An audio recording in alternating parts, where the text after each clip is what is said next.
Assalamualaikum warahmatullahi wabarakatuh. Halo guys, welcome back to my channel. Nah guys, gimana kabar kalian semua guys? Semoga sehat selalu ya guys.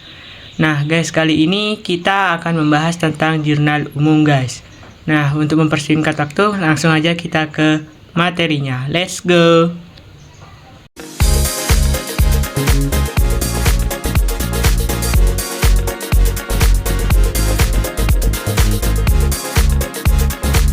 Ini kita akan membahas jurnal umum.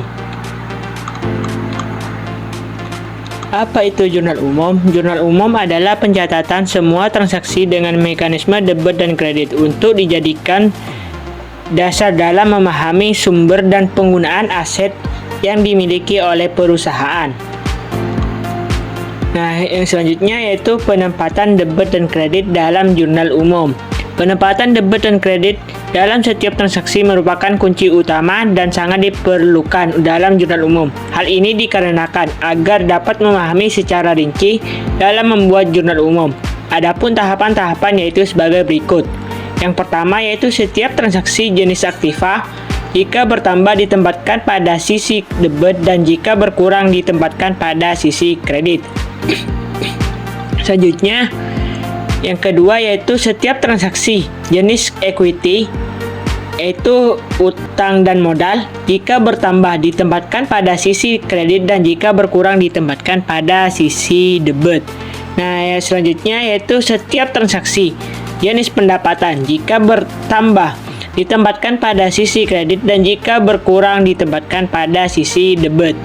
Nah, selanjutnya yaitu setiap transaksi beban jika bertambah ditempatkan pada sisi debit dan jika berkurang ditempatkan pada sisi kredit. Selanjutnya yaitu perkiraan saldo normal. Dalam saldo normal akun, pada prinsipnya jumlah penambahan lebih besar dari jumlah pengurangan. Artinya pengurangan lebih kecil dari nilai yang sudah ada atau nilainya sama, sehingga saldo selalu positif. Perkiraan saldo normal akun dibagi menjadi dua yaitu sebagai berikut. Yang pertama yaitu akun real, di mana yang akun-akun yang termasuk dalam akun real terdapat pada gambar di sini. Nah, keterangannya yaitu setiap transaksi yang berkaitan dengan aset jika bertambah selalu ada di debit dan jika berkurang selalu ada di kredit, dan saldo normalnya pasti ada di debit. Hal ini disebabkan karena posisi aset selalu di debit dan pengurangan pasti lebih kecil, sehingga yang tersisa tetap di debit. Nah, alasan kedua yaitu setiap transaksi yang berkaitan dengan hutang modal atau pasifa jika bertambah selalu ada di kredit dan jika berkurang selalu ada di debit, dan saldo normalnya pasti ada di kredit. Hal ini disebabkan karena posisi hutang dan modal selalu di kredit dan pengurangan pasti lebih kecil, sehingga yang tersisa tetap ada di kredit. Nah, yang kedua yaitu akun nominal. Akun-akun yang ada pada akun nominal yaitu seperti yang ada di gambar. Keterangannya yang pertama yaitu setiap terjadi transaksi yang berkaitan dengan pendapatan jika bertambah selalu ada di kredit dan jika berkurang selalu ada di debit, dan saldo normal pasti ada di kredit. Hal ini disebabkan karena posisi selalu di kredit dan pengurangan pasti lebih kecil, sehingga yang tersisa tetap ada di kredit. Selanjutnya yaitu setiap terjadi transaksi yang berkaitan dengan biaya jika bertambah selalu ada di debit dan jika berkurang selalu ada di kredit, dan saldo normalnya pasti ada di debit. Hal ini dikarenakan posisi biaya selalu di debit dan pengurangan pasti lebih kecil, sehingga yang tersisa tetap ada di debit. Nah, selanjutnya yaitu kode akun. Dalam hal ini, pemberian kode akun digunakan untuk mempermudah dalam menganalisis transaksi pada suatu entitas atau perusahaan. Apalagi jika transaksi yang terjadi pada entitas tersebut jumlahnya relatif banyak, sehingga pemberian nomor kode pada masing-masing akun sesuai dengan jenis akun. Adapun transaksi yang terjadi pada suatu entitas atau perusahaan adalah tergantung pada jenis perusahaan. Pemberian kode tergantung dari keinginan perusahaan, asalkan konsisten dalam penggunaannya. Nah, selanjutnya yaitu contoh agar kita lebih bisa memahami apa itu jurnal umum. Nah, di sini contohnya yaitu berikut adalah transaksi yang terjadi pada PT ABC selama Januari 2022. Yang pertama, tanggal 2 Januari 2022, penyetoran modal oleh pemilik perusahaan.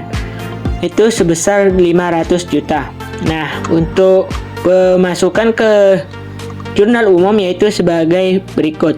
Yang pertama yaitu kita akan menulis keterangan itu tanggal 2 Januari dengan keterangan kas pada modal, di mana kas ada di sisi debit dan modal ada di sisi kredit. Nah, untuk nominal yang ada pada sisi debit dan kredit yaitu sebesar 500 juta. Nah, untuk yang ref ini biasanya terisi dengan kode akun.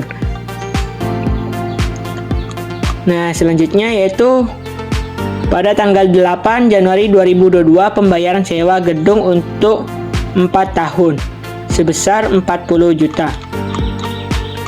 Nah, akunnya yaitu sewa dibayar di muka pada kas dengan nominal 40 juta. Nah, selanjutnya yaitu pada tanggal 10 Januari 2022 yaitu dibeli perlengkapan kantor sebesar 9.258.350, dibayar tunai sebesar 8 juta. Nah, untuk akunnya dalam kasus ini yaitu perlengkapan pada kas dan pada hutang, di mana perlengkapan pada sisi debit dengan nominal 9.258.350 dan untuk kas sebesar 8 juta. Nah, untuk hutang itu sebesar 1.258.350. Nominal ini diambil dari perlengkapan dikurangi biaya yang sudah dibayar. Selanjutnya tanggal 12 itu dibeli asuransi untuk 4 tahun sebesar 61.036.760. Nah, untuk akun itu yaitu asuransi di muka pada kas dengan nominal 61.036.760. Nah, selanjutnya pada tanggal 14 Januari 2022 diterima pendapatan jasa dari pelanggan sebesar 1.470.698.543. Nah, untuk akun itu yaitu kas pada pendapatan dengan nominal 1.470.698.543. Nah, selanjutnya pada tanggal 16 Januari 2022 dibeli peralatan kantor dengan harga 497.680.000, dibayar tunai sebesar 425.200.000. Nah, untuk akun itu peralatan sebesar 497.680 dan kas sebesar 425.200 dan hutang sebesar 72.480. Selanjutnya pada tanggal 20 Januari 2022 diberikan jasa kepada pelanggan sebesar 33.730.260, dibayar tunai sebesar 29.060.621 rupiah.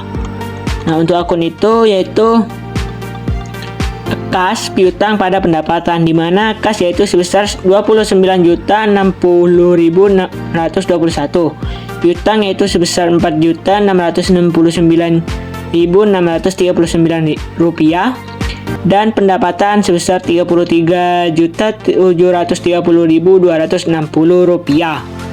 Nah, selanjutnya pada tanggal 22 Januari 2022 diberikan jasa kepada pelanggan sebesar 732.033.331 rupiah.